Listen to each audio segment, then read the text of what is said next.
Sir ఆంధ్రప్రదేశ్‌లో ఉమ్మడి ప్రభుత్వం మీద జగన్ పెద్ద ఎత్తున భారీగా ప్లాన్ చేసుకొని, పెద్ద ఎత్తున ఫైట్ చేయడానికి రెడీ అవుతున్నాడు సార్. అంటే ఉద్యమం చేద్దాము. ఈ ప్రభుత్వం చేసిన వైఫల్యాలు ఏంటి అనేది ప్రజల దృష్టికి తీసుకొద్దాము అనే ఉద్దేశంతో తను చాలా పెద్ద భారీ ప్లాన్ వేసినట్టు తెలుస్తుంది సార్. అసలు జగన్ ప్లాన్ ఏంటి? ఏం చేయబోతున్నాడు సార్? ఇప్పుడు ఒక వార్త వినిపిస్తుంది. అదేంటంటే జగన్ గత 15 డేస్ నుంచి లండన్ వెళ్ళాడు. మొదట్లో సైలెంట్‌గా ఉన్నాడు గానీ, తర్వాత నుంచి ఆయన ఆహ్, రోజుకొక ఫోటో రిలీజ్ హ్మ్. చేస్తున్నారు. చాలా మోడర్న్ గెటప్స్‌లో ఉంటూ రకరకాల వాళ్ళని కలుస్తూ ఫోటోలు కూడా రిలీజ్ అవుతున్నాయి. సో, యాక్చువల్‌గా ఏందంటే 45 రోజుల కిందటనే జనవరిలో తను ఎవ్రీ ఎంపీ నియోజకవర్గంలో వారానికి 3 రోజుల పాటు తిరగాలి అని ఒక ప్లాన్ ఉందని చెప్పారు. ఈ లోపల ఆయనకి లండన్ ట్రిప్ పడింది. వాళ్ళ పిల్లలు అక్కడ చదువుకుంటున్నారు. వాళ్ళ కన్వకేషన్ ఆ వ్యవహారాలు. దానికి ఆయన లండన్ వెళ్ళాడు. అయితే రేపటితో ఆయన పర్యటన పూర్తవుతుంది. 3వ తేదీ ఇక్కడికి వస్తున్నాడు. ఫిబ్రవరి 3. 4వ తేదీ వైసీపీ ముఖ్యులతో సమావేశం అవుతున్నాడు. సో, ఆయన ఇప్పటివరకు ఏందంటే ఇటు విజయసాయిరెడ్డి రాజీనామా చేసిన తర్వాత దాని మీద ఆయనేం మాట్లాడలేదు ఇప్పటివరకి. పెద్దిరెడ్డిది పెద్ద హంగామా జరుగుతుంది. పెద్దిరెడ్డి మీద అవును సార్. ఈనాడు హ్మ్. చాలా పెద్ద కథనం రాసింది. దాని తర్వాత పెద్దిరెడ్డి అక్రమాలు అడవిలో ఆస్తులు ఆక్యుపై చేసుకున్నాడు. అటవీ భూములని జెప్పి దాని మీద చంద్రబాబు నివేదిక గూడా వేశాడు.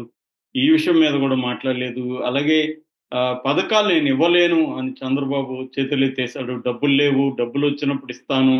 హ్మ్. ఇప్పుడు డబ్బులు లేవు గాబట్టి నేనివ్వలేనని జెప్పేసాడు ఓపెన్‌గానే.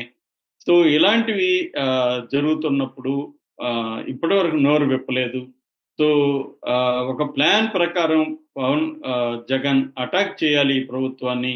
ఎందుకంటే డైరెక్ట్‌గా చంద్రబాబే చెప్పేసాడు గాబట్టి ఇప్పుడు ఆ వీడియోని చంద్రబాబు చెప్పిన వీడియోలంతా కూడా విపరీతంగా తీసుకెళ్ళి, జనంలోకి తీసుకెళ్ళి, ఈ 8 నెలల్లో నేను గాని ఉండుంటే, నా ప్రభుత్వం ఉంటే ఒక్కొక్క కుటుంబానికి ఎంతెంతొచ్చేది అనేది లెక్కలతో పాటు ఇవ్వాలి. అట్లాగే చంద్రబాబు ఏం చెప్తున్నాడు, దీనికంతా కారణం జగనే.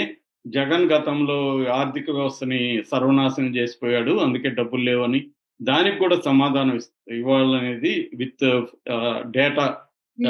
అంటే చంద్రబాబు 2019లో దిగిపోయిన నాటికి చంద్రబాబు ఎన్ని అప్పులు చేశాడు? ఖజానాలో 100,00,00,000 మాత్రమే పెట్టేసిపోయాడు. దాని తర్వాత చంద్రబాబు అప్పుల మీద వడ్డీ కట్టుకుంటూ నేను ఏ ఏ కార్యక్రమాలు చేశాను? సంవత్సరానికి నేను 77,000,00,00,000 సంక్షేమం దీనికిచ్చాను. దానివల్ల నాకు కొంత అప్పయింది. చంద్రబాబు అప్పు కంటే నా అప్పే తక్కువ. అట్లాగే నా పీరియడ్‌లో జీఎస్టీలు ఇవన్నీ కూడా పెరిగాయి. వృద్ధి రేటు పెరిగింది.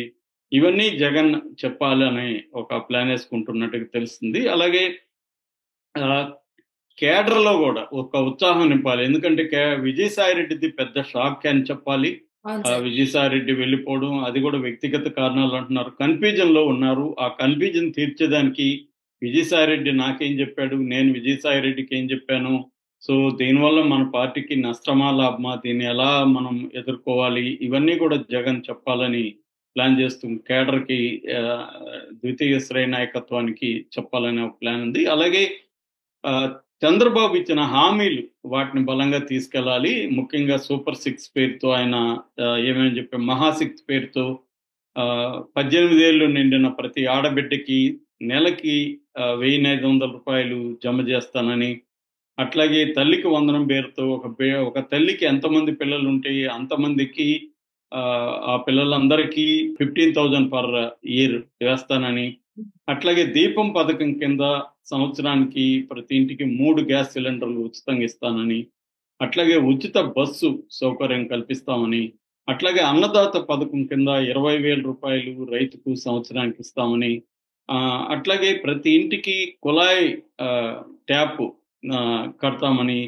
ఆహ్, ఇప్పిస్తామని, అట్లాగే 20,00,000 ఉద్యోగాలు యూత్‌కి ఇస్తామని, యువగళం పేరుతో నిరుద్యోగ భృతి 3,000 ఇస్తానని, అట్లాగే రిచ్ టు పూర్ పేదలందరినీ డబుల్‌గా వాళ్ళకి ఇప్పుడు ఎంత ఆదాయం ఉందో దానికి డబుల్‌గా హ్మ్. 5 ఏళ్లలో చేస్తానని ఇలాగా రకరకాల హామీలు ఇచ్చేశారు. వాటిని ఇప్పుడు నెరవేర్చే పరిస్థితి లేదు. ఒక్క పెన్షన్‌లు తప్ప మిగతా ఏది కూడా అమలు కావట్లేదు. ఆల్రెడీ ఆరోగ్యశ్రీలు, ఫీజు రీయింబర్స్‌మెంట్ ఇవన్నీ కూడా కట్ అయిపోయినాయి.